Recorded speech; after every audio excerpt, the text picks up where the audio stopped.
राधे राधे दोस्तों, आप सबका हमारे इस चैनल में बहुत बहुत स्वागत है। दोस्तों, इस साल 2025 में वट सावित्री व्रत और सोमवती अमावस्या का व्रत एक ही दिन पड़ रहा है। ऐसे में बहुत सारी महिलाएं परेशान हैं कि दोनों व्रत और पूजन एक साथ कैसे किए जाएंगे। अगर दोनों व्रत एक साथ करते हैं तो पहले कौन से व्रत का पूजन करेंगे, यही सब सोचकर सब परेशान हैं। क्योंकि सोमवती अमावस्या की पूजा पीपल के पेड़ के नीचे बैठकर किया जाता है और वहीं पर वट सावित्री की पूजा वट वृक्ष के नीचे किया जाता है। तो दोस्तों, आज की वीडियो में हम यही जानेंगे कि सोमवती अमावस्या का और वट सावित्री व्रत का पूजन कब और कैसे करें। सारी जानकारी के साथ इस वीडियो को शुरू करते हैं। दोस्तों, वीडियो को लाइक ज़रूर करिएगा। सोमवती अमावस्या का व्रत इस साल 2025 में 26 मई को मनाया जाएगा और इसी दिन वट सावित्री का व्रत भी किया जाएगा।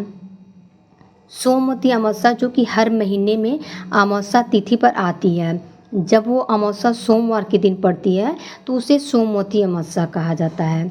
सोमवती अमावस्या का व्रत और पूजन सभी विवाहित महिलाएं अपने पति की लंबी उम्र के लिए करती हैं।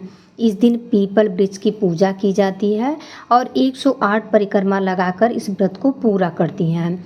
तो दोस्तों, सोमवती अमावस्या के दिन पीपल वृक्ष की पूजा की जाती है।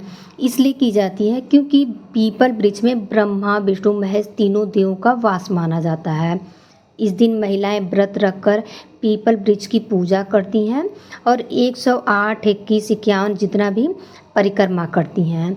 इससे हमारा सुहाग बना रहता है और हमें तीनों देवों से सदा सुहागिन रहने का आशीर्वाद मिलता है। सोमवती अमावस्या के दिन आप सुबह उठकर स्नान आदि करने के बाद स्वच्छ वस्त्र पहनें। उसके बाद पूजा की थाली सजा लें। जहाँ पर पीपल वृक्ष हो वहाँ पर जाएं और पूजा करें। पूजा करने के लिए सबसे पहले आप पीपल वृक्ष में जल सींचें। जल में थोड़ा सा तिल और गुड़ मिलाकर पीपल वृक्ष को सींचना है। इसके बाद आप ऐपन तैयार कर लें। ऐपन आप घर से ही तैयार करके ले जाएं। उसके लिए आप चावल का आटा या गेहूं के आटे में थोड़ी सी हल्दी मिलाकर आप गाढ़ा सा पेस्ट बना लीजिए। आपका ऐपन तैयार हो जाएगा। ऐपन से आप पीपल वृक्ष में आप चाहें तो छापे लगा सकते हैं हाथ से, या फिर शोभा धोबिन की प्रतिमा बना सकते हैं। क्योंकि इस व्रत को सबसे पहले शोभा धोबिन ने ही किया था। शोभा धोबिन ने अपना सुहाग देके एक ब्राह्मण की लड़की की सुहाग की रक्षा की थी। इसके बाद सोमवती अमावस्या का व्रत करके अपने पति को जीवित किया था। तभी से सोमवती अमावस्या का व्रत किया जाता है। इस दिन हमें 16 श्रृंगार का सामान दान करना चाहिए। दान आप ज़रूर करें।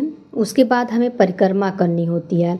परिक्रमा करने के लिए हमें कच्चा सूत या कलावा लेना होता है, या फिर आप पीला या सफ़ेद धागा भी लेकर परिक्रमा कर सकते हैं। परिक्रमा की गिनती को पूरी करने के लिए आप मूंगफली के दाने ले सकते हैं, रामदाना ले सकते हैं, किशमिश, काजू, बादाम, आप कुछ भी ले सकते हैं जिससे कि आप परिक्रमा कर सकते हैं। परिक्रमा करने के बाद हम पीपल वृक्ष के गले लगेंगे। तो दोस्तों, इस तरह से सोमवती अमावस्या का पूजन किया जाता है।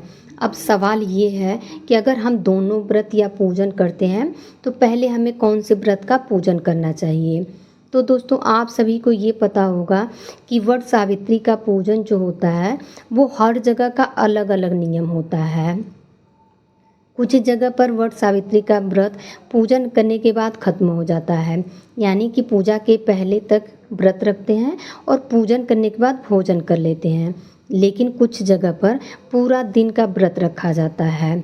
कुछ जगह पर पूजा करने के बाद वट वृक्ष के नीचे ही 11 चने निकलकर व्रत को खोलने का रिवाज होता है।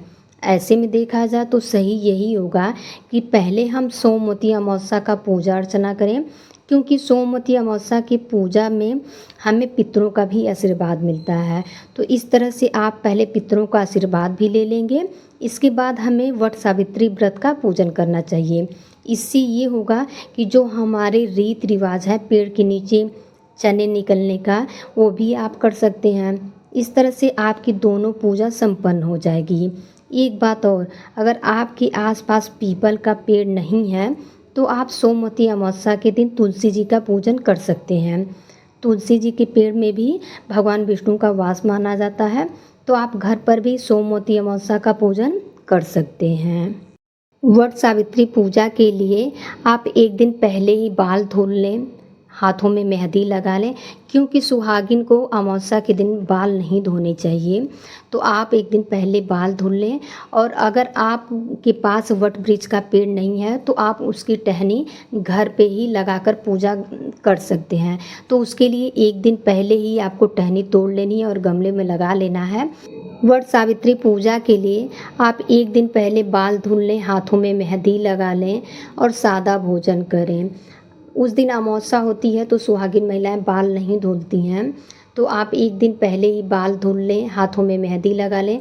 अगर आप घर पे पूजा कर रही हैं तो वट वृक्ष की जो टहनी होती है उसको एक दिन पहले ही तोड़ लें। जिस दिन आप व्रत हों उस दिन भूल कर भी टहनी न तोड़ें। एक दिन पहले ही आप टहनी तोड़ लें और गमले में लगा लें और उसका पूजन करें। अगर आप वट वृक्ष के पास जाकर पूजा कर रहे हैं तो उसके लिए पूजा के लिए पहले से ही थाली तैयार कर लें। जैसे ही आप सोमवती अमावस्या का पूजन आप करके वापस आएँ, आप वट वृक्ष के नीचे जाकर पूजा कर लें। तो दोस्तों इस तरह से आप दोनों पूजा एक साथ कर पाएंगे। दोनों ही पूजा बहुत ही ज़रूरी होती है विवाहित महिलाओं के लिए। कोई भी पूजा छोड़ी नहीं जाती है, क्योंकि दोनों सुहाग के लिए होती है। दोनों व्रत को हम इस तरह से मैनेज कर सकते हैं।